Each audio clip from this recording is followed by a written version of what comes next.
Hello दोस्तों, मैं आचार्य सत्येंद्र कौशिक शास्त्री। स्वागत है आपका हमारे यूट्यूब चैनल आचार्य सत्येंद्र पे।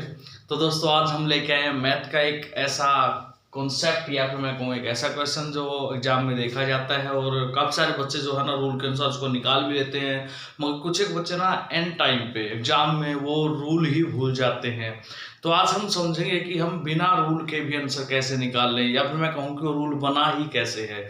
तो देखिए दोस्तों, जैसे कि आपको क्वेश्चन दिखाई दे रहा होगा, यहाँ पे लिखा हुआ है कि ए ने बी को एक पार्टी दी। साफ साफ लिखा दोस्तों, ए ने पार्टी दी है बी को। ये सब चीजें ना वैसे ही डाली जाती है ए बी, ताकि यहाँ पे कंफ्यूज हो जाए बच्चा।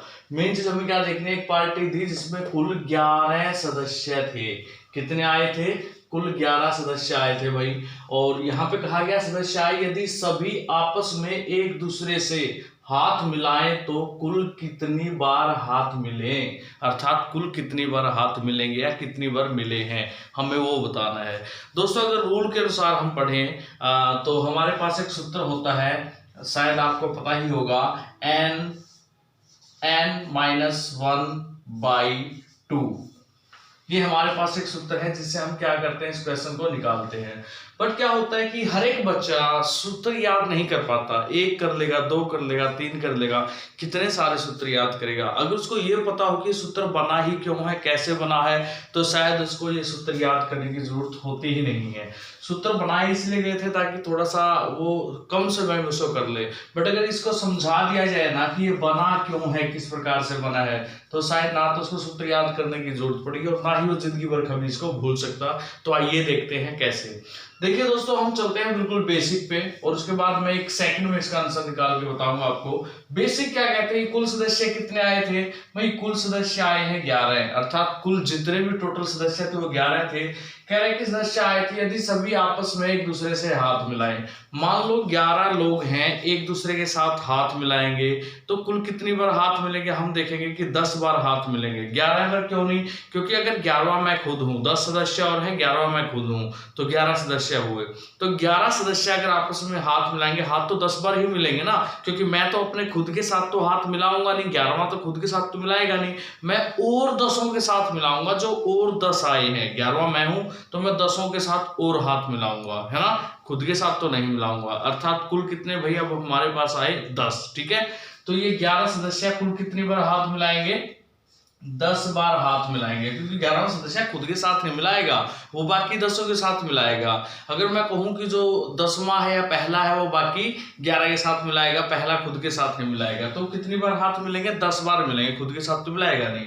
तो 11 सदस्य 10 बार हाथ मिलाएगा। बट अगर 10 बार हाथ मिलाएगा तो साफ सी बात है, अगर मान लो ए ने बी के साथ हाथ मिला लिया, तो इसका मतलब क्या हुआ कि बी ने भी ए के साथ हाथ मिला लिया। ये थोड़ा ना कि ए ने बी के साथ मिलाया फिर बी ने दोबारा फिर ए के साथ मिलाया। हाथ तो एक बार ही मिलता है, एक बार मिलने से दो, अर्थात जो एक पेयर है वो कंप्लीट हो जाता है, एक जोड़ा कंप्लीट हो जाता है।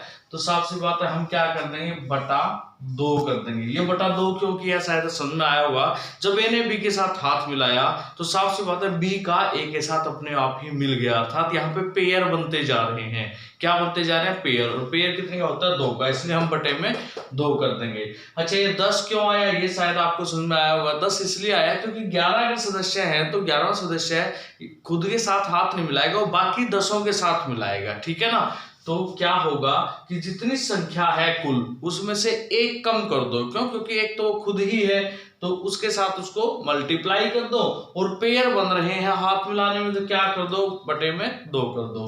तो वही हमारे पास अब यहाँ पे निकल के आएगा। अगर हम ऐसे भी करेंगे तो वही है, इसको बोलते हैं प्रकृत संख्या निकालने का सूत्र, n इंटू n-1/2। बट हम इसका प्रयोग नहीं करेंगे, बेसिक समझ में आ गया। जितनी भी संख्या होती है, अब हमें क्या समझ में आया, जो कुल संख्या होती है ना, जो हमें कुल संख्या मिलेगी उसको एक माइनस कर लो पहले। जैसे मान लो कुल संख्या हमारे पास अब कितनी है, 11, तो एक माइनस कर दिया तो हमारे पास कितनी हो जाएगी, 10 हो जाएगी। और पेयर बन रहे हैं हाथ मिलाने में, तो हम क्या करेंगे, पेयर बना देंगे एक, अर्थात बाई में 2 कर देंगे। तो अब इसको ना सोल्व कर लो, हमारा आंसर अपने आप ही सामने आ जाएगा।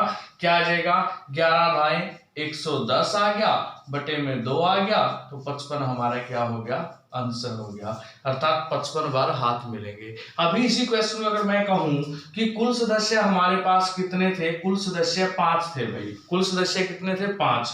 और अगर ये 5 सदस्य आपस में हाथ मिलाएं, अब कुल सदस्य मेरे पास कितने हैं 5। अभी आप सोल्व करके देखना, कुल सदस्य 5 है, आपस में हाथ मिलाएंगे तो कितनी बार मिलेंगे। जब भी बात एक संख्या की होना तो हमें क्या करना है, उसमें से एक कम करके इसके साथ मल्टीप्लाई करना है, अर्थात गुणा में कितने कर देंगे 4 कर देंगे। क्यों? क्योंकि 5 सदस्य हैं तो 5वां खुद तो अपने साथ हाथ मिलाएगा नहीं, बाकी चारों के साथ मिलाएगा।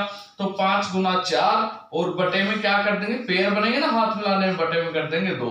तो 5 चौका 20, 20 के बटे में कितना कर दिया 2। तो हमारा आंसर कितना आ गया 10, अर्थात कितनी बार हाथ मिलेंगे 10 बार हाथ मिलेंगे। मेरे ख्याल से दोस्तों इसकी जरूरत नहीं है, आपको समझ में आ गया होगा कि इक्वेशन किस प्रकार सोल्व हो रहा है और ये नियम जो है ना क्यों बनाया गया था, किस प्रकार बनाया गया था। अगर आपको वीडियो अच्छी लगे तो इसको शेयर जरूर करना। बाकी ऑल द बेस्ट।